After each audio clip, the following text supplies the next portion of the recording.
পেঁয়াজ কাটতে গেলে এমন কেউ আছে যে কান্না করে নাই? আমার জানা নাই। হ্যালো এভরিওয়ান, আসসালামু আলাইকুম সবাইকে। আমি নওশিন।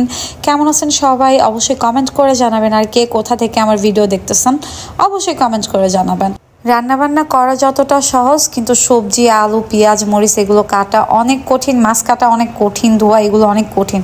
তো যাই হোক, আমি রান্না করব হচ্ছে ছোট মাছ দিয়ে, আলু দিয়ে, টমেটো দিয়ে চচ্চড়ি করব। তো আমি পেঁয়াজ কেটে নিছি, আর আলু টমেটো কেটে নিছি, আর অন্যদিক দিয়ে হচ্ছে শাকটাকে রান্না করব। তো এই মাছটা ছিল হচ্ছে আমাদের গ্রামের বাড়ি থেকে মলঙ্গ মাছ, পুকুরের মাছ। পুকুরে এমনিতেই হয়, কিন্তু এগুলো ঢাকায় যদি কিনতে যাই অনেক টাকা দাম। মলঙ্গ মাছের কেজি কত করে এই মুহূর্তে আমি বলতে পারবো না, বাট অনেক দাম। যদি হচ্ছে মাছ আমার একদমই পছন্দ না, মাছ খেতে অনেক বিরক্ত লাগে, কারণ আমি ভালোভাবে কাটতে পারি না। আর মাছ সবসময় হচ্ছে আমার মা কেটে দেয়, আর বাজার থেকে আমি কেটে নিয়ে আসি। তো মাছটাকে আমি যেভাবে রান্না করব, মলঙ্গ মাছটাকে আমি ভালোভাবে ধুয়ে নিচ্ছি, পরিষ্কার করে নিচ্ছি লবণ দিয়ে। আর এদিক দিয়ে আলু আর হচ্ছে টমেটো, কাঁচামরিচ, পেঁয়াজ, রসুন কুচি, একটু আদা বাটা, জিরার গুঁড়া, মরিচের গুঁড়া দিয়ে ভালোভাবে মেখে নিচ্ছিলাম। আর তেল একটু কমই খাই, এই জন্য কম দেওয়া হয়েছে, কারণ তেল অতিরিক্ত খাওয়াটা আমার পছন্দ না।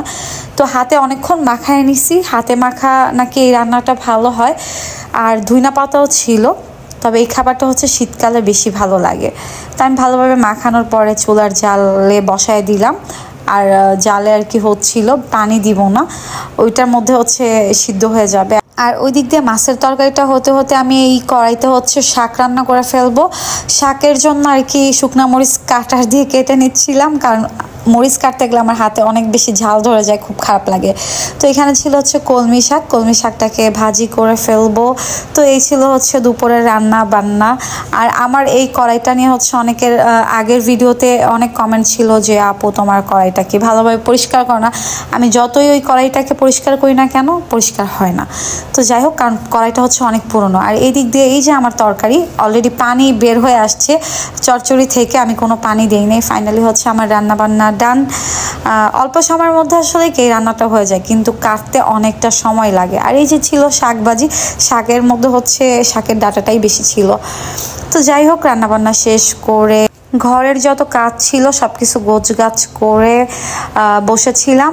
আর হচ্ছে ভাবলাম যে বিকালবেলা একটু বের হবো আমি আর আমার ছোট বোন মিলে চা খাওয়ার জন্য, কারণ টানা ঘরবন্দি থাকলে আসলে আমার একটু অন্যরকম লাগে, মানে কি বলবো এটা আপনাদের বুঝাইতে পারবো না। তো যখন বেশি খারাপ লাগে তখন হাঁটতে বের হয়ে যায়, হয় কোনো সময় আমি একা, বা আমার ছোট বোন, ভাই, কাজিন যারা আছে তাদেরকে নিয়ে।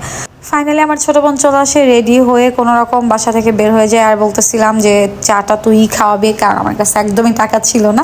তো আমার বোনের আসলে এই জমানো গোছানো টাকাগুলো দিয়েই আসলে আমাকে একটু খাওয়ায়। তো এই যে চলে গেলাম চা খাওয়ার জন্য। বিকালবেলা চা খেতে ভালোই লাগে, রাস্তার পাশে দাঁড়ায়। এই ছিল আমার ভিডিওটি ভালো লাগলে অবশ্যই লাইক কমেন্ট শেয়ার করে দিবেন, আমার পেজটি ফলো করে দিবেন। ইনশাল্লাহ দেখা হবে নেক্সট ভিডিওতে। আল্লাহ হাফেজ সবাইকে।